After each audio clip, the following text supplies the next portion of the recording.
Elle a fait pipi sur son premier copain. Et il était pas ouf.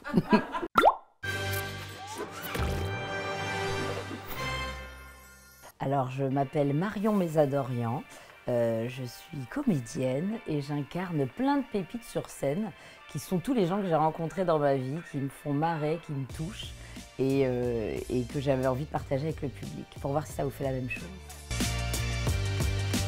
Bon, très clairement, les boulangeries, hein, on a le droit. Moi, je passe ma vie en boulangerie, hein, très clairement. Je pense que je peux toutes les recenser. J'ai une Mapster, ça s'appelle comme ça.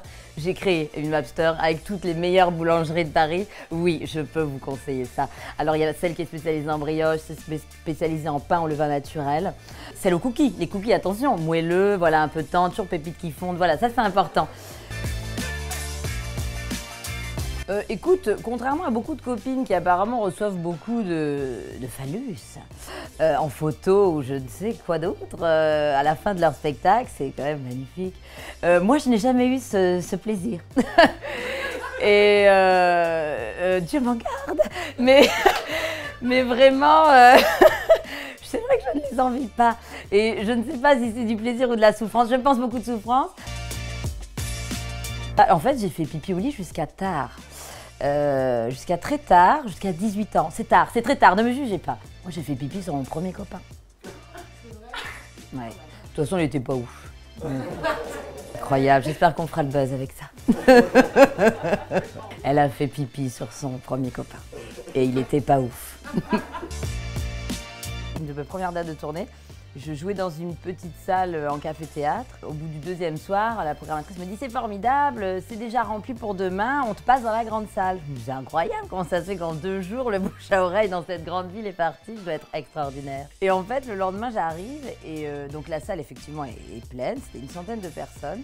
Et puis, il y a une personne qui fait ma première partie et je me dis « C'est bizarre, j'entends pas les rires. » Et donc cette personne, je me dis c'est bizarre, elle est censée me donner un peu, tu vois, le ton de ce qui va se passer. Je passe derrière et je joue mon spectacle. Il n'y a eu aucune réaction pendant 1 heure parce qu'en fait la salle était remplie d'une entreprise de BTP à qui on avait offert, voilà, c'était, je pense qu'il y avait, allez, 100 mecs qui avaient 60 piges, à qui on avait dit hey, c'est la soirée CE de l'année. Et moi effectivement, bon, ils m'ont écouté, mais ils étaient vraiment comme ça. Et on sentait vraiment qu'il y avait le truc, mais je cherche même pas, on n'est pas venu pour ça. Et je me suis pris un mur en fait. J'ai fait 1000 trucs, mais j'ai fait aussi hôtesse d'accueil. Je me rappellerai toujours, j'avais 19-20 ans et je m'étais inscrite pour faire 2-3 sous pendant les vacances. Et il y avait un grand salon à Paris. Et on m'avait dit oui, le dressing code c'est en bleu et blanc et tu arrives à telle heure.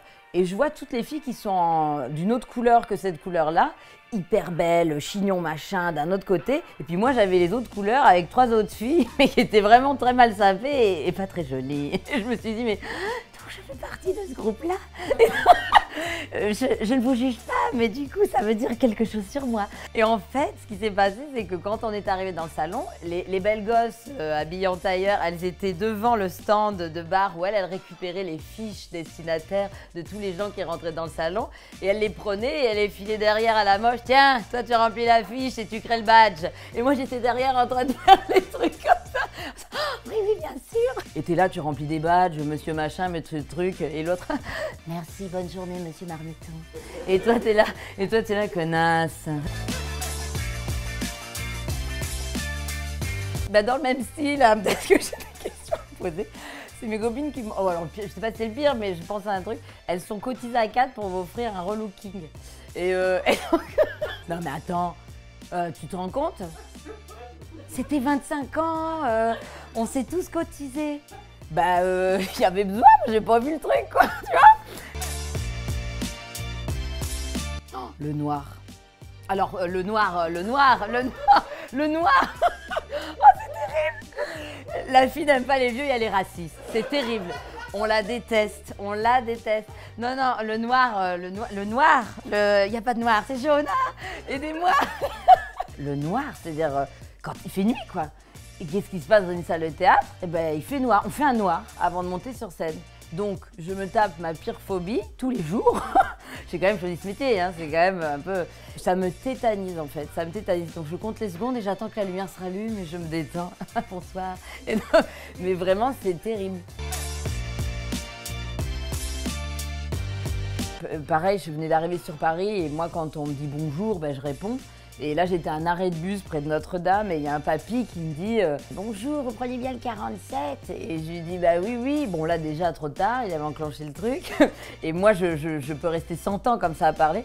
Et en fait, au bout de 2 minutes, c'était direct et vous savez, je fais mes courses tout seul parce que ma femme n'est plus là. Et là, d'un coup, je me dis, bon, bah, mécanisme en place de peine, hein, tout de suite chez moi. Je fais, bon, bah, d'accord. Donc, je m'assois, je vois le 47 qui passe, je le prends pas. Et en fait, oui, il m'a raconté 2-3 trucs du genre, vous savez, maintenant, à part les prostituées. Je fais, ah non, non, papy, je ne veux plus rien savoir. Et donc, il commençait à me raconter sa vie. Tu sais, moi, c'est le lien où tu crées, tu dis, oh, c'est un peu mon papy, j'écoute son histoire, mais tu veux pas savoir qui couche, en fait, ça te dégoûte. Moi, je veux avoir une sexuelle, mais pas toi, papy, pas toi. Toi, tu me racontes ton histoire, la guerre, le machin, le truc, tes petits plats, ta femme, mais pas ton gros sexe poilu, là, ça me... Je joue tous les jeudis, vendredis, samedis au Palais des Glaces à 19h30. J'ai trop hâte que vous veniez, que je vous partage toutes les pépites que j'ai rencontrées dans ma vie. Donc voilà, je vous embrasse très fort et j'ai hâte de vous retrouver au théâtre.